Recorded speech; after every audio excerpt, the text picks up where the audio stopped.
good afternoon, good morning, wherever you may be, and welcome to the my live launch coverage of SpaceX Falcon 9 carrying the NROL-108 into the orbit. This is the classified mission, uh, and the customer is National Lieutenant Office.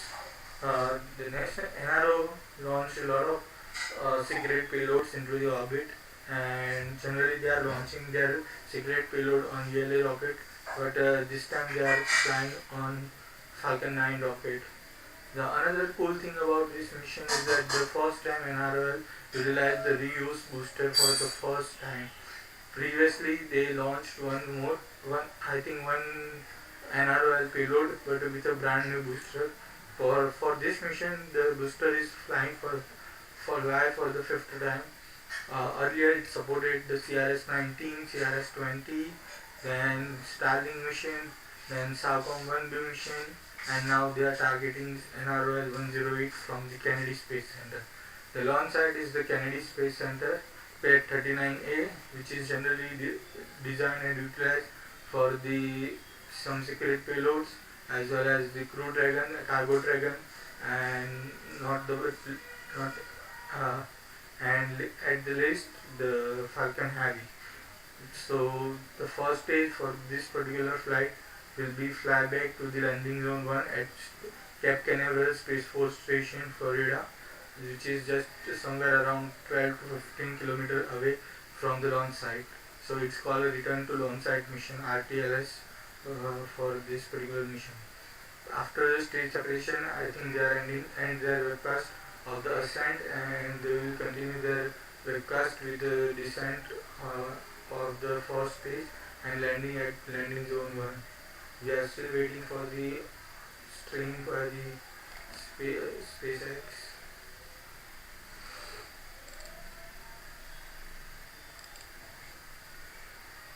So NRO have great history. They launched a Recon satellite, which is very powerful telescopic satellite sometimes. However, no one is actually know what this particular satellite is. What this satellite have the application. So the applications of this satellite is unknown yet, and I think we never know about that particular applications. But today's launch window is 3 hours long, which means they are going to the low Earth orbit with respect to 27-degree inclination also. I'm not sure about the inclination, but this is the Cape Canaveral Space Force Kennedy Space Center's inclination. So I suppose it may be the same inclination. Yet, and I think they are starting their webcast.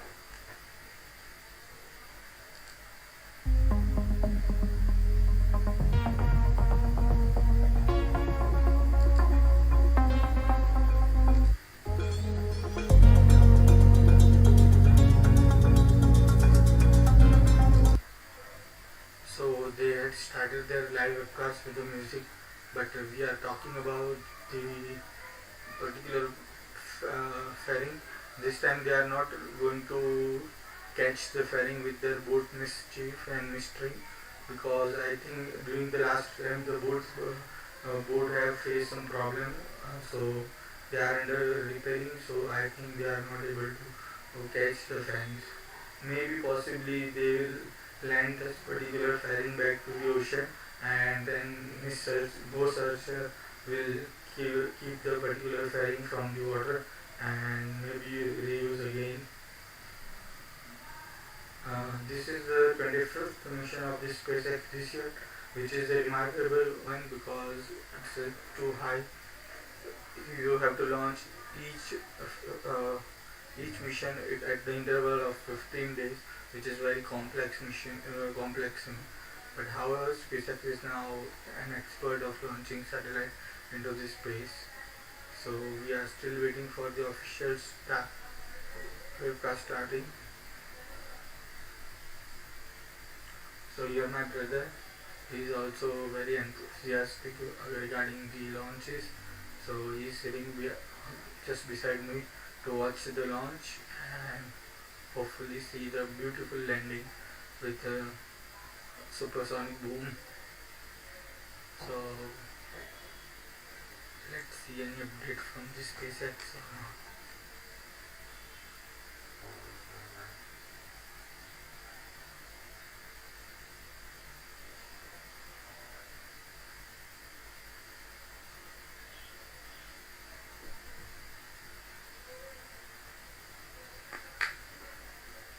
Day before yesterday, they are targeting this particular mission launch. However, at T-1 minute and 43 seconds, they have to hold the launch due to the second stage sensor reading, which is not favorable. So they have to pause the launch. They take one more day extra to make sure that everything is working well, and they can be able to fulfill this mission with a full success. So this mission is delayed by the 2 days, which is not new in rocket science. About the Canaveral and Hayabusa 2. Recently, two most beautiful missions returned to home. First one is a Hayabusa 2. Hayabusa 2 is a Japanese mission which launched on an H-2A rocket and reached to the asteroid Ryukyu, where they collected the sample. They created an artificial crater and collected sample from there and bring back that sample back to the home. And we received that samples. Now Hayabusa 2 mothership is now on the way to encounter with another asteroid, which is planned to 2031, not earlier than that. The second is the Chang'e 5 mission of the China, the most ambitious mission of the year, where the China will bring back 1 kilo 735 kilogram of the sample back from the moon. They actually drilled the moon surface and collected subsurface material too.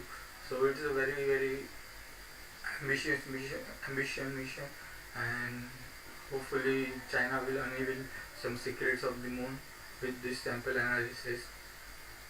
China was the third country in the world was collect the sample and back to the Earth. First is America, second is Soviet Union, and third is China. Yeah, the US collected the samples during their main mission, and they go for this. Then Russia will go there, collect a sample of few grams and come back, and webcast. Pretty good. The STS is ready for launch. Ignition. Liftoff. Falcon 9 has cleared the tower.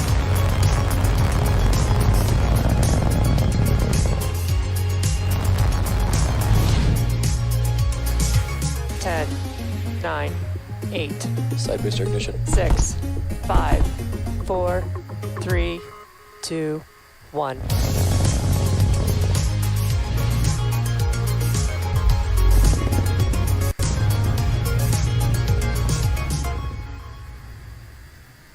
Good morning. It's Saturday, December 19th, and you're looking at a live view of Falcon 9 awaiting its 9 a.m. Eastern Time launch from Pad 39A at Kennedy Space Center in Florida. My name is Andy Tran, and I'm a production supervisor here at SpaceX. Today's launch, NROL-108, is for the National Reconnaissance Office, or NRO. If you've been following along, we did make an initial attempt to launch on Thursday, December 17th, but had a slightly high pressure reading on a sensor in the upper stage liquid oxygen tank, which caused a hold to the countdown. While we did have a 3-hour launch window, we stood down from our attempt to take a closer look at the data. And after further review, I'm happy to report that we are currently go for launch this morning. The vehicle and payload have remained in good health, and at this time, we are tracking no issues. Today's mission marks our second launch with NRO. The first was in 2017. The NRO is an intelligence community element and Department of Defense organization responsible for developing, acquiring, launching, and operating America's reconnaissance satellites, as well as operating associated data processing facilities in support of national security. These sophisticated systems are used to develop military targeting data, support international humanitarian relief operations, and assess the impact of natural disasters. This will also be our 9th mission for national security customers to date. One thing to note, per the NRO's request, we will not be sharing any views of the second stage today. We'll be ending our webcast early around the T+8 minute mark, just after Falcon 9 touches back down to land. And just like Thursday, we have another 3-hour launch window to get Falcon 9 off the ground today. If for some reason we are not able to launch today, we do have a backup window opportunity tomorrow at the same time. So far, we are at T-minus 12.5 minutes and counting. All systems are go for an on-time liftoff. And with that, let's take a closer look at Falcon 9. You're looking at launch pad 39A at Kennedy Space Center, with Falcon 9 getting ready for launch. Our rocket stands at 229 feet tall, or slightly taller than a 21-story building. Falcon 9 has 2 stages and also uses 2 types of propellants, which we'll talk a little bit more about later on the webcast. The bottom 2/3 of the vehicle is the first stage. It's designed to be reflown 10 or more times with minimal refurbishment in between flights. Today will be the 5th flight for this particular first stage, as you can see by the re-entry set markings on it. At the bottom of the first stage are 9 Merlin engines that will get Falcon 9 off the ground and up to the thinner parts of the Earth's atmosphere. The 2 stages will then separate from one another. The second stage continues to orbit while the first stage makes its way back down to Earth for its landing attempt at Landing Zone 1. If successful, this will be the 5th landing for the booster on today's mission. It will also mark the 70th successful recovery of a Falcon 9 first stage. As for the second stage, that's what you're seeing on screen right now. It will ignite its single Merlin vacuum, or MVAC engine, about 2.5 minutes into flight. It's this engine that will take the NROL-108 spacecraft to its intended orbit. And speaking of the satellite, it's currently safely enclosed inside the 17-foot diameter payload fairing, which is that structure at the very top of the rocket. This protects the satellites from aerodynamic heating, loads, and contamination during ascent. Once we reach the vacuum of space, we will jettison the fairing halves while the second stage continues to orbit. For today's mission, both fairing halves are brand new. We're also going to be attempting to retrieve them from the water today using our recovery ships, Miss Tree and Go Searcher. One thing to notice is some unique artwork on the fairing. This was chosen by the NRO because gorillas are peaceful animals but can be fierce when necessary, acting quickly to defend themselves and warn others at any sign of a threat. And like the gorilla, this mission is constantly vigilant and ready to defend its own, demonstrating the NRO's commitment to protecting the United States' warfighters, interests, and alliances. We're coming up on 10 minutes to launch. All conditions continue to be green for liftoff. At the T-minus 38 minute mark, the SpaceX launch director held the go, no-go poll for propellant load and launch. We're currently working no issues on the Falcon 9 vehicle. Falcon 9 also began loading propellant since the T-minus 35 minute mark, when we started loading fuel into both stages and oxidizer into the first stage. Our fuel is a refined form of kerosene known as Rocket Propellant 1, or RP1. Fuel is fully loaded on the second stage and will finish loading on the first stage at around the T-minus 6 minute mark. And as I mentioned a moment ago, our oxidizer is super chilled liquid oxygen. We also refer to it as LOX. LOX is currently being loaded into both first and second stages, and we load it as late as possible to keep it from warming up and decreasing performance. We're also finishing helium loading. As the Merlin engine pumps pull RP1 and LOX out of the tanks, we need to fill this empty volume called the ullage.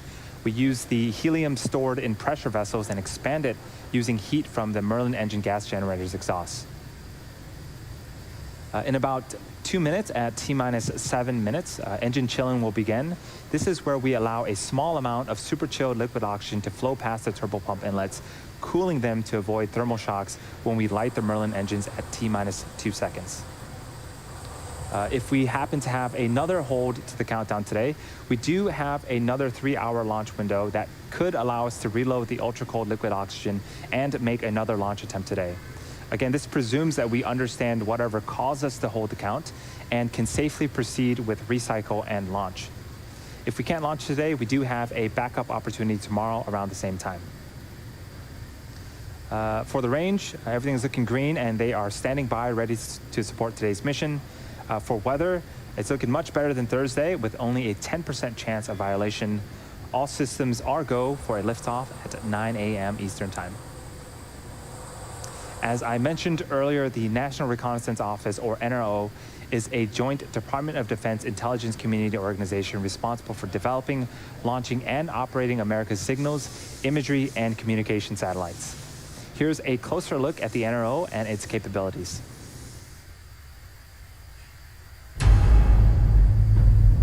T-minus 3, 2, 1, 0. Ignition.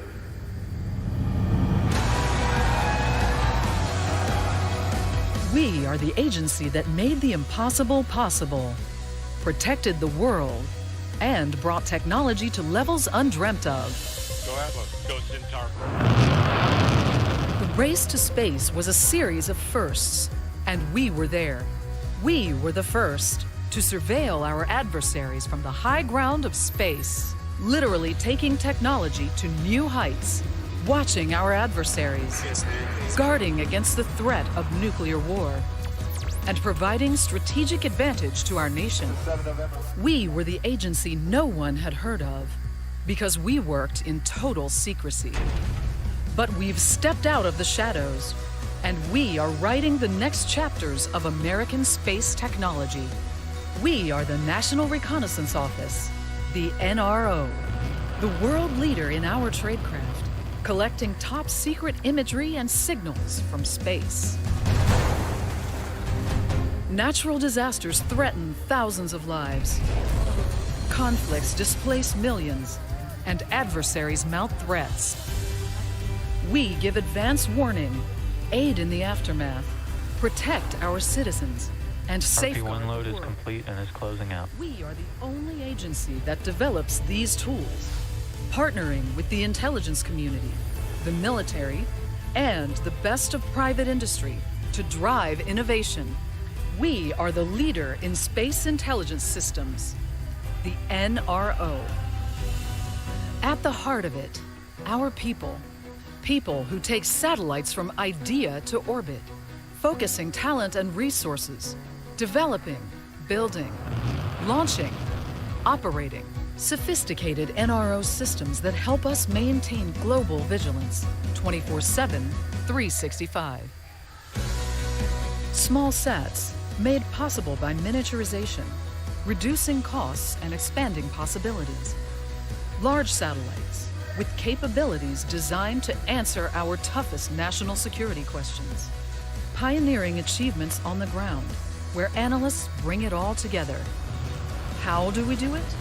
By investing in the latest research and development, using augmentation, automation, machine learning, and artificial intelligence, employing acquisition strategies to encourage competition, enabling us to work with the industry's best and brightest, like-minded people, committed to technology without limits.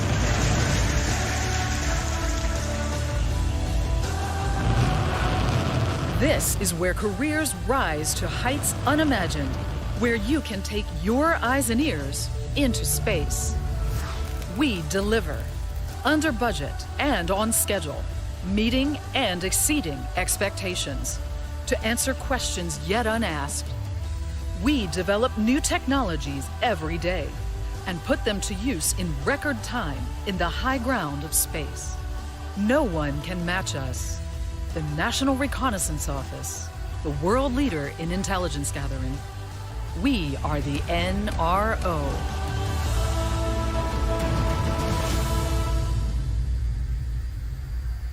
We are just under 4 minutes from liftoff. Falcon 9 is now moving into the final stages of the countdown, and the vehicle remains in good health. Just a few minutes ago, we finished RP1 loading on the first stage, and right now the transport erector is beginning to retract away from Falcon 9 to provide clearance for liftoff. At the T-minus 3 minute mark, liquid oxygen should finish loading on the first stage, and at the T-minus 2 minute mark, liquid oxygen will finish loading on the second stage, which is the last of propellant loading for the vehicle. At T-minus 1 minute, Falcon 9 is in startup. This means that the rocket's autonomous internal flight computers are now controlling the launch countdown. The range continues to be green for launch. The weather is also continuing to look great. As a reminder, if we don't launch today, we do have a backup opportunity tomorrow at 9 a.m. Eastern. are under 3 minutes from the launch. Everything is looking good. Weather is good. Range is For those of you clear. just joining us, this mission is for the National Reconnaissance Office.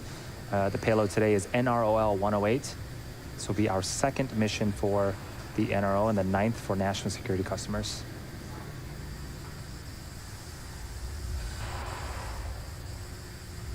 You can start to see some white clouds forming around Falcon 9. That is normal for us. That is condensed liquid oxygen.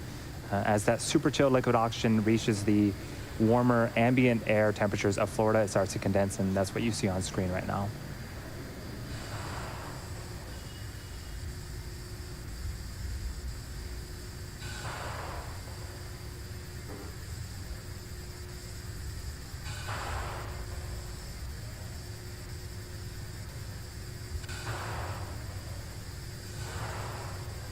So we are just under 2 minutes from the launch.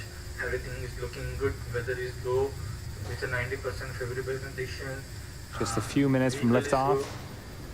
of Falcon 9. This is the 26th and final mission for us at SpaceX for 2020.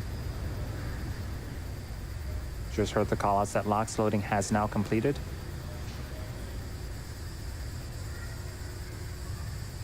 Now vehicle enter into the startup mode where the also control had been Yes, given launch to close the, out.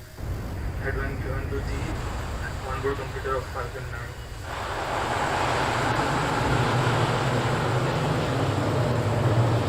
In about 15 seconds, Falcon 9 is in startup, and both stages will begin to pressurize for launch. And then shortly after that, we should hear the launch director give the final go for launch and liftoff.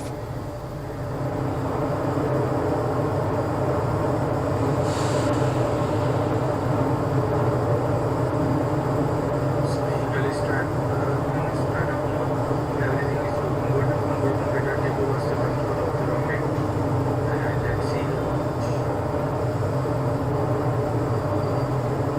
Falcon 9, NROL-108, go for launch.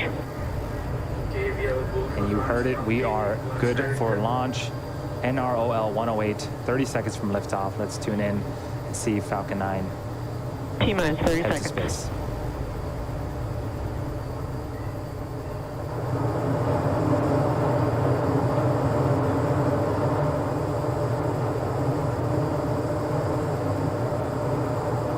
T-minus 15 seconds.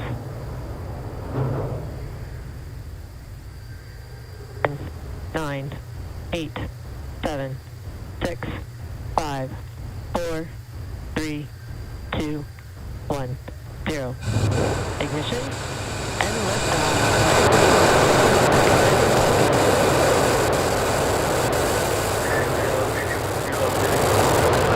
Vehicles pitching downrange. Okay. Stage 1 chamber pressures are nominal.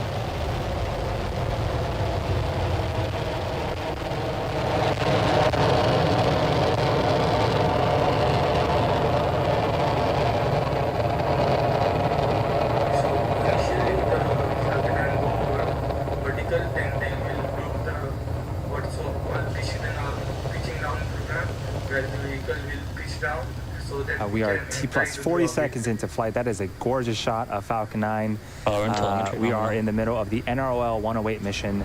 Falcon 9 is currently throttling down to prepare for max Q at T plus 1 minute and 12 seconds. Max Q is where the vehicle will experience the highest amount of aerodynamic pressures. Falcon is supersonic.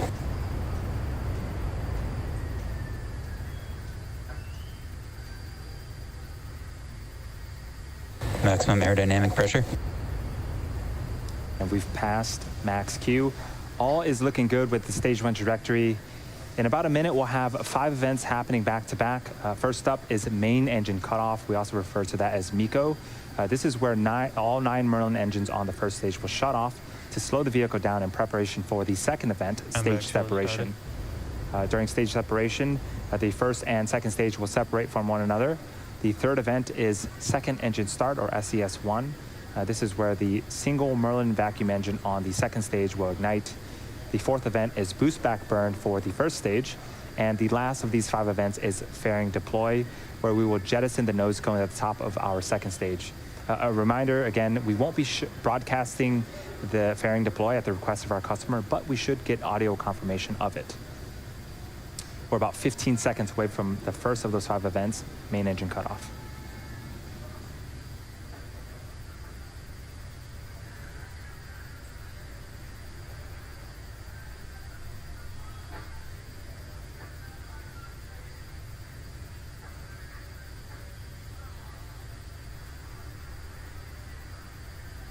Stage separation confirmed. Main engine cut off.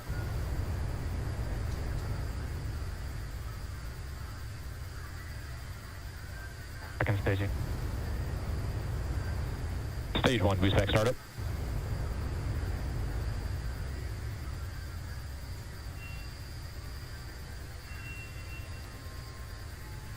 Fairing separation confirmed. And we just got the auto confirmation that fairing separation has been confirmed. On the right-hand side of the screen is a view of the first stage performing its boost back burn. That is a great shot. In a couple of seconds, we're expecting that boost back burn to be ending on the first stage. Stage 1 boost back shut down. And there it is. T plus 3 minutes and 20 seconds into flight. Everything's looking great so far. With the boost back burn done, our first stage will be attempting its land landing in just a few minutes. Acquisition of signal, Bermuda. Land landings have a number of advantages over water landings. First, they are not subject to ocean storms that might affect the drone ship. Secondly, landing on land significantly streamlines post-launch processing of the recovered first stage. We'll be able to refurbish boosters right here at our facilities at the Cape, rather than waiting for the drone ships to return to port. And these types of efforts support our future goal of a 24-hour turnaround from landing to reflight. So on screen, both of those views are of the first stage. The left-hand side is a view from the top of our first stage, looking downward, and the right-hand side is a tracking shot from the ground. As our first stage makes its descent back towards Earth. Acquisition of signal, New Hampshire. Those periodic plumes of gas that you're seeing, that's nitrogen gas from our attitude control systems. Those help to orient the Falcon 9 first stage as it returns back to Earth. In order to land, the first stage has 2 more burns left. Next up is the entry burn, where 3 of the Merlin engines will reignite. This helps to slow the stage down as it re-enters the upper parts of the Earth's atmosphere. We're about 90 seconds away from that second burn.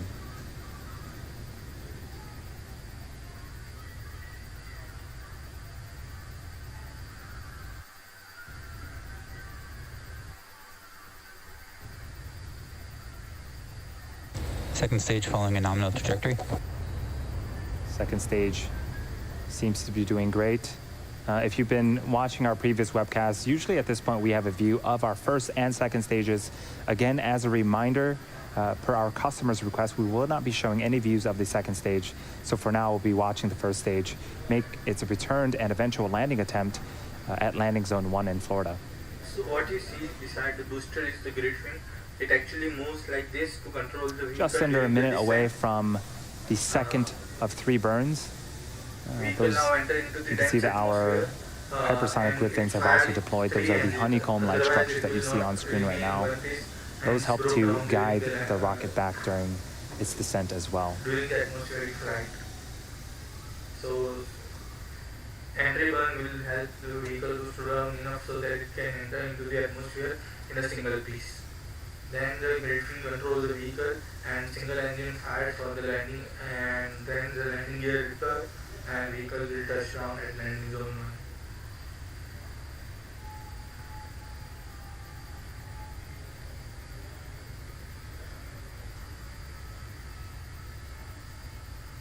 Just a few seconds away from the entry burn beginning.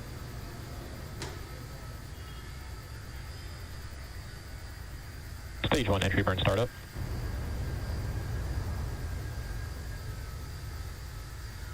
And you can see on screen 3 Merlin engines have relit and are currently slowing the stage down. This burn lasts for a total of 26 seconds.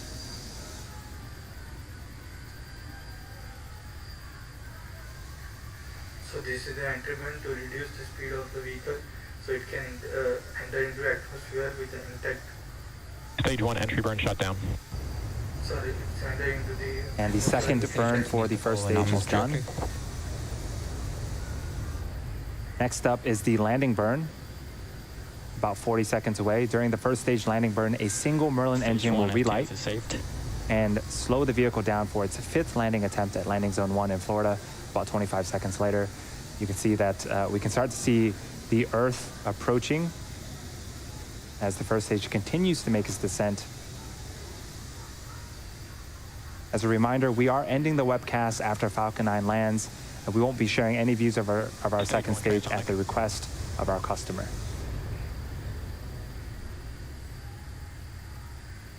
Stage 1 landing burn startup. There's that single engine relight.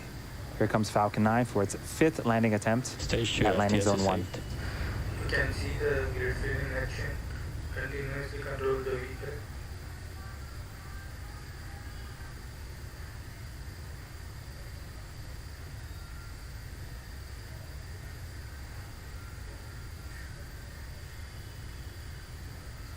Stage 1 landing leg deploy. Stage 2 start of terminal guidance. And touchdown. And Falcon 9 does it again. That's 5 times for this booster, and the 70th successful recovery of a Falcon 9 to date. Congratulations to all those that have been working on today's mission.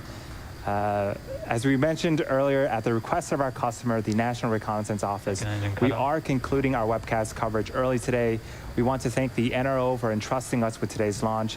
A special thanks to the 45th Space Wing for range support, and to the Federal Aviation Administration for licensing support. Nominal orbit insertion. Today's mission marks the 26th and final launch of 2020. For all of those tuning in, have a happy and healthy new year. Thank you for watching, and we'll see you all in 2021.